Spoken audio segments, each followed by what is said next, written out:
Whew. Yeah, Yes, bro. my brother. How we doing? How we doing? Good to see you, man. I'm doing well, man. Even better now I see you. Likewise, likewise. Yes, my bro. Good to see you in the room as well, Gabriel. I'm just giving everyone a chance to just gather in, and we're gonna start rapping, start talking. About sweet. All right. Yes, good to see you in the building as well. Yes, there. Good to see you. Good to see everyone. Yes, Lakara. Good to see everybody. Today we're doing our How Do You Progress interview with Lewis, with Sweets Lewis. And these interviews are all to build the community, us to share experiences, us to network together, and basically share aspirations and explore a growth mindset together, And we create opportunities even just by doing that. All right. And it's good to have everyone in the room to be able to document that as well. But yeah, I'm gonna put it over to Sweets Lewis, who I know is a photographer, host, presenter. You got a lot of skills in the bag, brother. A few things here and there. Yeah. Um. So what did you? Yeah. What did you want me to say or put it to me? Okay, so basically about your journey, we're gonna crack straight in more or less. So basically about your journey of more or less what what helped you through your journey. If you could name, for example, one skill set, for example, that helped you, that you would say this helped me greatly through my journey. Um. I would say it's something I kind of found later on in life, but I would definitely say like books and literature. Yeah. Like it wasn't something I was really exposed to or someone gave me. Yeah, had a conversation with me regarding books, but I say like out of everything, the thing that's made like the biggest difference is books. Yeah. Yeah. Did you always gravitate to books, or did that person kind of have to? Not at all, not at all. It's kind of just like the journey of life, and life is a journey. Like yeah, when I was younger, when I was in primary school, I was really into education and uh, a yeah, I'll say like just a locked in student. Like I got along with like majority of my teachers and staff. They Mm, all yeah had a great relationship, good in all subjects. And then when I got to year six, I think the teachers kind of prepared me for secondary school that I was kind of becoming a young man slash young adult. mm. I just had an expectation that like Yeah. I don't know that when I was gonna go secondary school, it was just grown. Like although Yeah, yeah, yeah. kind of always like I was wearing a suit, ready to go and learn and stuff. And yeah, I kind of the reception I got when I went to school was like quite the opposite in terms of Okay. yeah, kind of just being treated like a child again, really. Like yeah, so I think Okay. like my expectation, like there was a few subjects. It was basically with me and my education. It was like if I had a good relationship and rapport with the teacher, then I would behave and kind of lock in that That's class. where you perform your best. Also, More. in in my year, there was like I guess in each group tutor group there was like two like sort of naughty or bad children in each class like that, like in Mm. each class there was just two that were known as the bad ones, and then I happened to be like one of the ones that used to act up in my yeah me and Okay. yeah. Would you say that was due to not having a connection with the teacher? They said not having a connection with the person who was teaching you that made you act up, or how would you say? Yeah, I guess it was the communication. I didn't really like being told what to do, and upon reflection I'm not going to say that that's the best mentality or mindset, Yeah. but kind of like I didn't really like being the education style of being like dictated to, of like this is what you have to do and this is what we're doing. Like I preferred teachers that kind of took us on a journey, and this is where we're going, this is what we're going to Yeah. say, this is where we are, as opposed to like slapping a paper and you're saying, oh, you need to do that, you need to do that kind of. Yeah, Yeah. I I think hear you. me is I guess teachers who really cared about the students and educating and having that rapport, and they were the ones that I gravitated to. And then the ones that were like just I guess had enough of the job and all of that and were just Yeah. really wrong with yeah. And then Yeah. guess two of my, I don't know if there was a restructure or what actually happened, but two of my like the teachers I got along with the best, like two of them, they like left the school, and then I was given like new teachers, and that kind of like messed up things for me. That But yeah, derailed things. yeah, Yes, right. So you would say basically your communication, being able to them for them to be able to communicate with you about what you're learning rather than tell you, to teach you rather than tell you, yeah. you know. And also that's been one of the things. And also you said reading as Yeah, well was but another thing. that's like in my late 20s I got into reading, because how I saw educate, like I associated books with education, and how I saw education was like just something that I had to do, like, if that makes sense, like it Okay. was kind of, yeah, just I had to do, I just had to get through education. It wasn't something I particularly enjoyed, and then when I got through it I was like, yeah, I'm done with that now, like I'm working now, like let me just focus on work. Yeah. So Yeah, you're better off on your own terms. I got something that come up here. Yes, Shaz, I agree. I was like that too. I behaved, but I also didn't like to be told what to do. I think that's the case for a lot of people, because me similar so as well. And even when you spoke about secondary school, and when you're going over to secondary school, yeah. I remember myself getting a lot of talk like, when you go to secondary school, you're going to be the smallest one. And Mm. I remember in primary school that really being drilled into me, like, okay, you wanna act big now? Watch when you go to secondary school. They made Yeah, me feel like secondary school is like a bit of a like a prison, yeah. and that changed my attitude in going in. So it's interesting that you had a certain expectation that wasn't met as well. Yeah. You And then know? due to misbehaving and stuff, I got kicked out at the beginning of year 8, and then went to like Catford Centre, the pupil referral unit, and then I didn't go back into mainstream education. Um, Okay. yeah, like, to be honest, I didn't really start behaving in, even when I went to centre, I didn't start behaving until I got into year 10, and that was literally just because we moved buildings, because we was used to be in Catford, and then it moved to Lee Yeah. Green, and it was like just the change of environment, and then we had like new Dell computers, which like at the time it kind of felt like they were like Okay. something. But yeah, it was just a new, fresh environment, and then I just started like knuckling down and behaving. So but it was only like literally when I got to year 10. Yeah. So you got the upgrade. They gave you what you deserve, having a new Yeah. Dell, new building or whatnot. The pupil throw unit at the time, I don't know if it's still the case, is like, because you have a lot of children who sort of misbehave, you're almost given the option to either misbehave or be taught. So Okay. you're not going to be forced to learn, but you're going to get in trouble if you misbehave. But it's like it's kind of in It between that. feels like an option. Yeah, basically. Okay. All right. How did you feel? It's because I'm wondering, because I work with a lot of young people that end up going to Prues and have that whole transition period where they actually moving from the mainstream over to the Prues or whatnot. How did you feel when they actually said, okay, you're gonna go to a Pru now? Um, I didn't even know. I didn't really know what to expect. So if I'm being honest, at first I was a bit shook, like, because I was thinking like, raw, like it's going to be a bit peak there, like kind of being Yeah. with the worst of the worst. Um, but yeah, it was calm. But I think the only thing I really like, I guess, missed out on is like the whole lunch breaks and interaction and stuff like that. Like I think in centre, I think everyone is just kind of has this hard, like, it's not, there ain't no playtime, or like it's always, yeah. So, and even the girls, like there was no softness with the girls at centre. It They were was, hard body. so it was like, in terms of having that interaction of going out on lunch break and bus joke Mm. and whatever goes on and stuff like that. I think that's something that I definitely missed out on in going to pupil. Yeah, I Yeah, could imagine, because I see you, correct me if I'm wrong, as a quite a social character. That's a part of your energy. That's how you connect with people. I see you quite connective. I don't know if that was always the case, yeah. but I'm yeah. I'm I'm I'm I'm I'm a very complex individual in terms of like my social thing, yeah, because I can be a bit socially awkward at times as well. So yeah, like, but I build up relationships and rapport with people. So yeah. Yeah, that you definitely do. I was gonna say as a next question as well.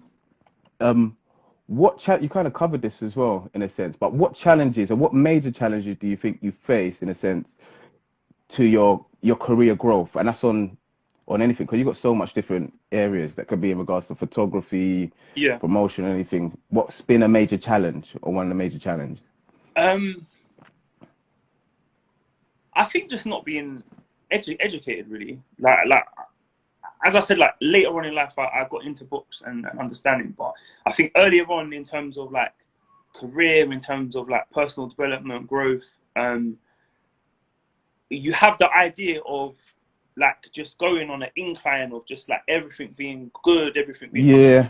basically all I want to see is W's. I don't want to see no L's. Like I just want wins all the time. I want things to go Yeah. my way. Blah blah blah. And weirdly enough, it's actually the opposite of that. The failures are where all of the lessons are learned. Because Okay. if you're successful, you feel as though you don't need to change anything. Like, so you may add stuff on because you're working in success, but you don't actually learn anything because you're just going to keep on doing what you've been doing because it's working. But then you don't actually, it never really gets stripped back. You're just moving forward. And then if Yeah. you hit something and then you're like, oh, and then things get highlighted. So it was like really learning the power in losses, also the power in adversity, and how you can deal with and navigate that. Yeah, that's good. You actually answered my next question in once, because you literally you turn the lose into a learn. Yeah, yeah, yeah. That's definitely a big way. Like, these things are like cliche things that are said, but it's like it's just the truth. Like in terms of being successful in whether it be business or like you have to, the losses are where you'll find that the majority of the people that are seriously successful, they went through years of losses and mistakes and stuff, and that's where all of their learning was, where they were able to get to the level that they're at. And Yeah. it, also understanding and realizing that like life is a journey. Like sometimes we get so like immersed in the now and having everything that sometimes you may only need to go down this path like 100 meters, then you need to go on the next path for 3 miles, then you go on Yeah. a path like that. So it's like It, anytime we go on a path, it's like we almost feel as though we're gonna go all the way. Like I'm gonna go, yeah. oh, I'm doing graphic designing, I'm going to become the best graphic designer in the world, I'm going to go all the way and blah, blah, blah. But it's like, you may go onto a next path, but then actually, once you get further down that path, thing you've learned with graphic designing comes into that and then takes you further on that Yeah, path. I hear you. All of your skills and learning, it kind of all comes together. Because it's like, my life was kind of jumbled up at a point of like, I've just got random learnings from the past, but it's like, where does it all fit into and come to place? And then there's been certain projects and things that I've worked on where it's like literally all of my skill sets like have come together. Like the Man Talk is a platform Yeah. with Terrell Lewis, and that was to do with my own like personal journey, just knowing the struggles and stuff that men go through. But it's like in terms of like graphic design, photography, even being a promoter, booking venues, doing all of that stuff, like a lot of my skill sets came into play, and it was just like understanding that as well, that some paths you're not going to get to the end of it, you're going to go on to something else, and sometimes to meet other people who take you on a next journey still. Yeah, I hear that. It might not look like what you expect. Yeah, I was having that conversation with a lot of our young people about they want to get to a certain place, but it might not look. It don't look like that. You might get some surprises along the way. And sometimes like you think you want something, but actually like it's not for you. Like you've not been in that position. So actually like by the time you get there, you may realize that that's not even for you. The Like, right fit. chasing wealth and becoming a celebrity and all of these things, but it's like being a celebrity, like a big large celebrity, like you're a prisoner. Like you can't just go to the shop and get a drink or whatever. You can't just walk down to the like it's so there's all of that come into it, but it's like people are very selective in like kind of just seeing the positives and the perks or what works for them in life, and it's just not always the case. Yeah, I mean, it's important to look at the both sides of things. As you touched on the Man Talk, and I definitely want to talk about that. What inspired you? Because I think that was a good thing to actually, because a lot of the time as men we don't talk. You Yeah. know, especially about certain subject, we don't talk. We only want to talk about something that maybe provides some kind of something for our ego. Mm. You know, but then certain other conversation we don't talk or don't bring it to the table. Yeah. What inspired you to make the man talk and bring men together to actually have conversation? What made you do that? It was my own personal journey, to be honest. Like um I've always been kind of positive to a certain extent, and I faced depression for the first time in my life, and I didn't even class it, like I didn't even list or say it as depression. Like I was just saying I feel a bit down, because it Mm. was like, even depression, that sounded a bit like too, Sounded a like, bit harsh. yeah, harsh, like wasn't quite at that stage. But yeah, like I faced depression for the first time, and I was having like suicidal thoughts. Not in the case of taking action or doing anything for them, but like that's where my head was at. Like I didn't want to Hmm. be. Life is long. What have I got going for me in the future? And then I was just like, I ended up getting through that spot. And one of the things was, I read Charlemagne the God's book, Black Privilege, and that, like, Okay. sorry, yeah, that shifted some stuff for me. And I got to see the power in books firstly, but wasn't until Okay. years after that I found out. It was just going to the gym. There was a statistic on the wall saying male suicide is the leading cause. Sorry, yeah, suicide is the leading cause of death in males under the age of 45, or something it was saying. And Mm.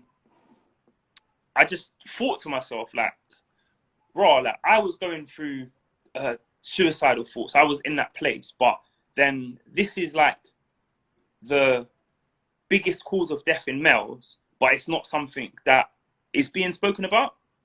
So it's like Yeah. the craziest thing is like the man in the mirror. When you look in the mirror, like that's the thing that's most likely to end your life. But then there wasn't conversation being Yeah. had about it. So then I was just thought to myself, like, how many things are men not talking about? Like Mm. that was it. So I just wanted to create a space and an environment. And even like I said to you, books. I stumbled across books on my journey, like my own personal life journey. Like no Yeah. one put me on and said, like, put their arm around me and said, like, yo, like, you know what, there's power in these books, you know, they'll make a large difference in your Mm. life, impact. And that's why I love your platform and what you're doing as well, because you're providing that for youth, and at a young age being able to like put people on. And it's sometimes it's just a conversation. Like my friend's mum, Mm. sorry to go off on a tangent, but it's like No, go. finances. Like I just went for breakfast with my friend's mum, and then she was like to me, like, yeah, you need to start saving 10% of your money, like regardless, like don't have it that you're saving it to buy or Yeah. Finance is a very good. and Yeah. it was like having that, just a conversation I had with her, that then led me to become better with my finances. But like over the years, my mum says to me, oh, you need to save, or people are like, oh, you need to get onto the property, like, oh, you need to, like, but it's like I can't see the part. I don't know how to get there. I don't know how to do that anyway. It's all well Yeah. and good saying save, but if you're not good financially, it's just not gonna help. And then it's like getting your priorities straight. But sorry, back to the man talk. It was just creating a platform to have conversations that just letting people know that we're all going through similar stuff. Yeah.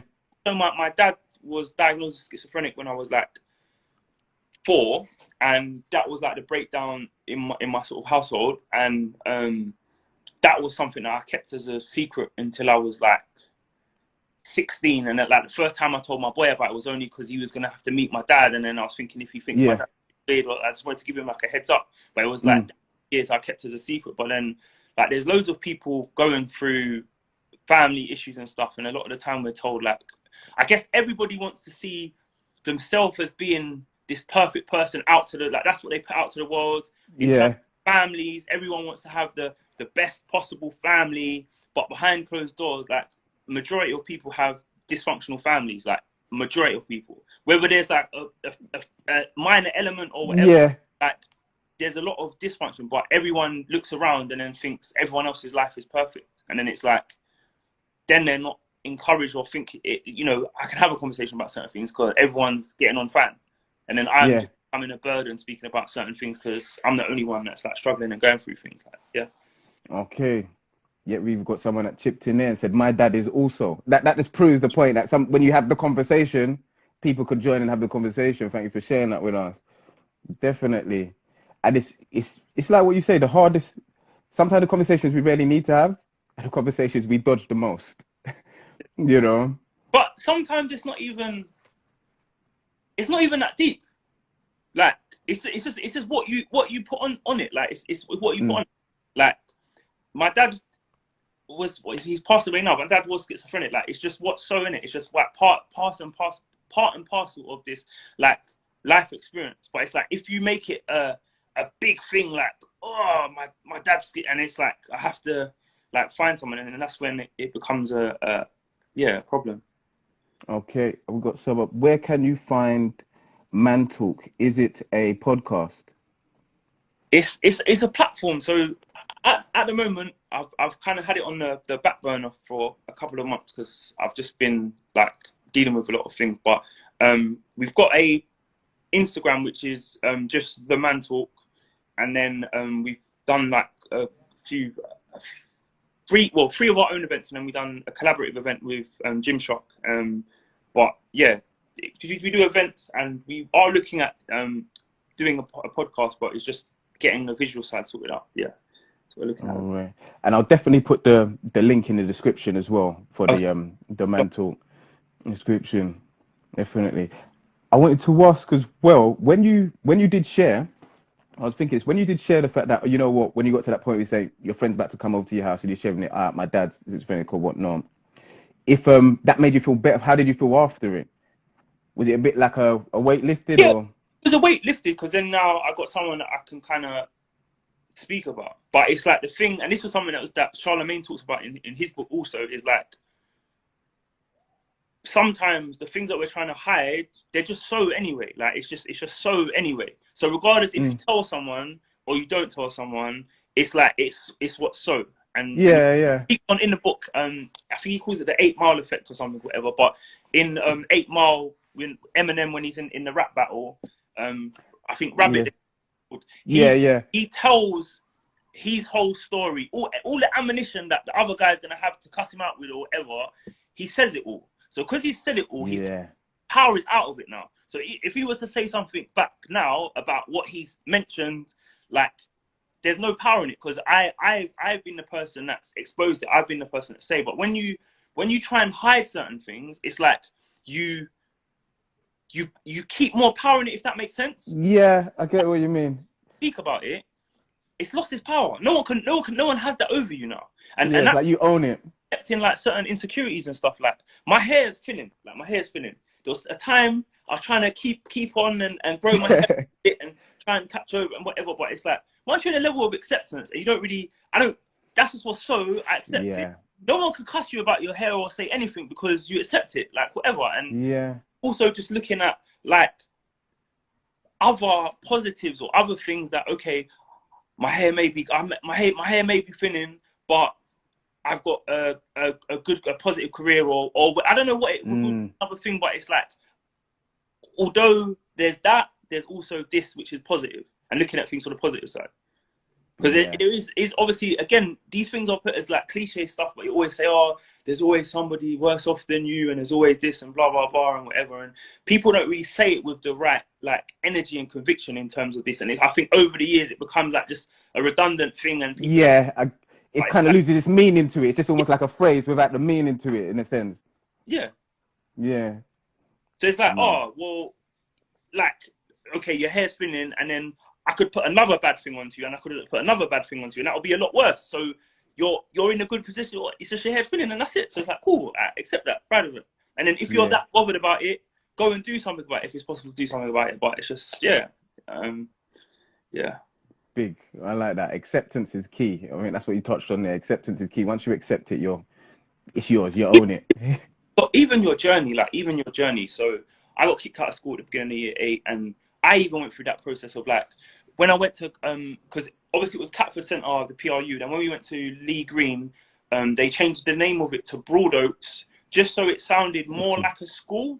So when you applications for your place of education, it just sounded a bit more like a school as opposed to saying, oh, you went to a pupil referral unit or Catford Centre. Like, what's this Catford Centre?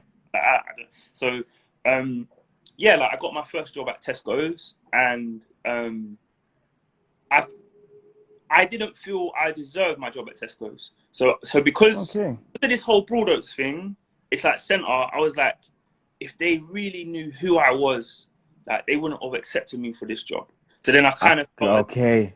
I'm hiding a little something, and then it's like that. But it goes. That's kind of gone all through life to a certain thing of like not accepting your journey and your path and trying to Yeah. hide things. And it's just like, yeah, I think I acceptance. can actually, I can relate to that quite a bit. You know, Yeah. feeling like you don't deserve something, even though you're there, Yeah. and Yeah. you've got it Mm. due to your journey. But then you don't feel. Do you feel the same way now in any aspect? Yeah. Well, they say imposter syndrome. Like in, I've got a lot better with it. Like I think with like majority of things, I was just like, I don't belong here. Like, let me try and hide on whatever. But I'm gonna get found out one day that I don't. I'm on some cheat code.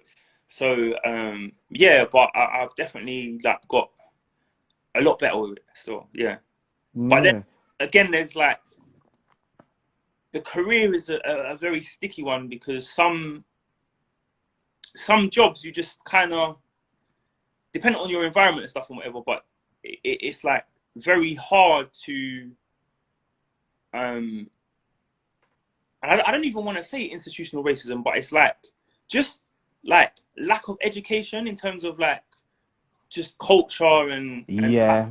stuff like that. So I think like it's always been a part of me in terms of like career and work. I'm not the most open in terms of like what I'm getting up to and where I'm at and how was your weekend and all of that. Like I'm just like, oh, calm one, yeah, just a chilled one for me. Like Yeah. yeah, and just seeing like I don't know, like even Stormzy performed at the Brits a few years back, and he had his hood on and blah, like wow, it was like a few women at my workplace were commenting and speaking about it, like how can he go out there in his hoodie and da da da and this and that and whatever, and it's just like that's just every day is higher. Like I don't like. Yeah. Do you know what I mean? So yeah. The lack of understanding almost makes you not want to share more of yourself because you feel like it won't be accepted. Yeah, boy, it's not even accepted. It's just like I just can't be bothered with it. Like, I can't be bothered with it training and going into it and whatever. So yeah. No, I hear that. Something that I need to ask you before you go as well is what motivates you, what and how move? do you stay motivated as well? That'll be the follow up.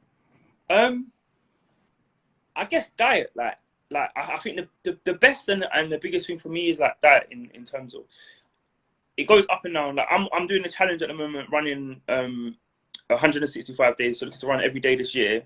And a lot of people are like, "Oh, you're so motivated, you're so dedicated," and blah. Like it's like for me, like it's just simple. That it's like it's just non-optional, and it's more of a mindset thing in terms of like so many things that people do. They want it to be like nice and fluffy and comfortable and like oh, I'm not in the right mood to go to the gym today, or I'm not in the right, or this isn't right, or that isn't, I forgot my gloves, or I haven't got my headphones, or Yeah. all of this stuff, and you make it really soft. And again, like I read David Goggins' book, Can't Hurt Me, and that was kind of put me to the next level, like mentally in terms of mindset. It's just like, even though you don't want to do something, or it may not be a particular way, or it may be raining outside, like if you've committed and said you're doing something, then you've just got to like do it. And then the more you kind of build up that the mindset, it just becomes stronger, and you're able to just like do things because they got to be done. Yeah, but in terms of like motivation, like I'm not really a motivation person because it just motivation comes and goes. Like you're not always gonna be motivated. Okay. And there's like a cycle. So it's action, inspiration, and motivation. So a lot of people are like, oh, start with motivation. I need to be motivated to do stuff. I need to get into it. I need to like, that is it. Once I get motivated, I'm not feeling motivated, but now I'm motivated, I'm going to do it. Like action, if you take action, then that's when you get inspiration, and then that's when you'll get motivation. So like even getting back into the gym, I'm not in the mood. I'm not motivated to go back to the gym.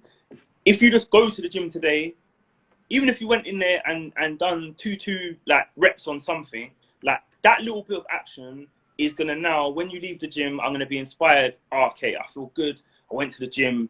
and then that's when motivation is going to lead on it. So the three of those together as a cycle, like action is just the main thing of just taking action and doing something, and it doesn't have to always be like going to the extent of completing or doing the whole thing. Like if you need to write something or whatever, even if you go, I'm going to write a couple of paragraphs, I guarantee you're probably going to end up wanting to write more just because you've taken action and you started doing stuff. But it's just action is the thing over like act. You need to act on it. I like that. Because sometimes you don't even know where you're going first, but it's just when you act, sometimes the journey just starts panning its way out. Yeah. Okay. Definitely a good one. All right, I know I'm gonna have to leave you soon. I'm gonna have to go. We're gonna go into our power planning soon. Okay. It's good to see Dane. I see Dane, one of my students. Good to see you in the room. But yeah, I'm definitely gonna put all your details down on the description or whatnot. And why is that gone? Yeah, on the description, and catch up, because the wealth of quality you just gave to us, even in that short snippet there, brother. It'll be lovely to have you back on as well at some point. Yeah. It's an honor to be on that. I'm touched that I was invited. So yeah. Of course, you do a lot. You know, given your story and everything that you've said now, when I see you, like when you're performing at like Matt's Barbecue and you've got thousands of people there, it's hard to believe that a person that felt at one point he didn't deserve, you know, at Tesco's in that position. And I think a lot of people need to see that journey, you know. And so I'm going to set up on the power plan and whatnot, but we're going to talk after this as well. And anyone that wants to know Sweet Fluids, we're going to put it in the description, so you can make that link or whatnot and get involved in anything that you heard today, or even chase up some books, you know, because the reading was a powerful part of your journey. Yeah, for sure. Definitely. Well, blessings. All right, blessings, brother. Come on. And we'll speak. Thank you. All right.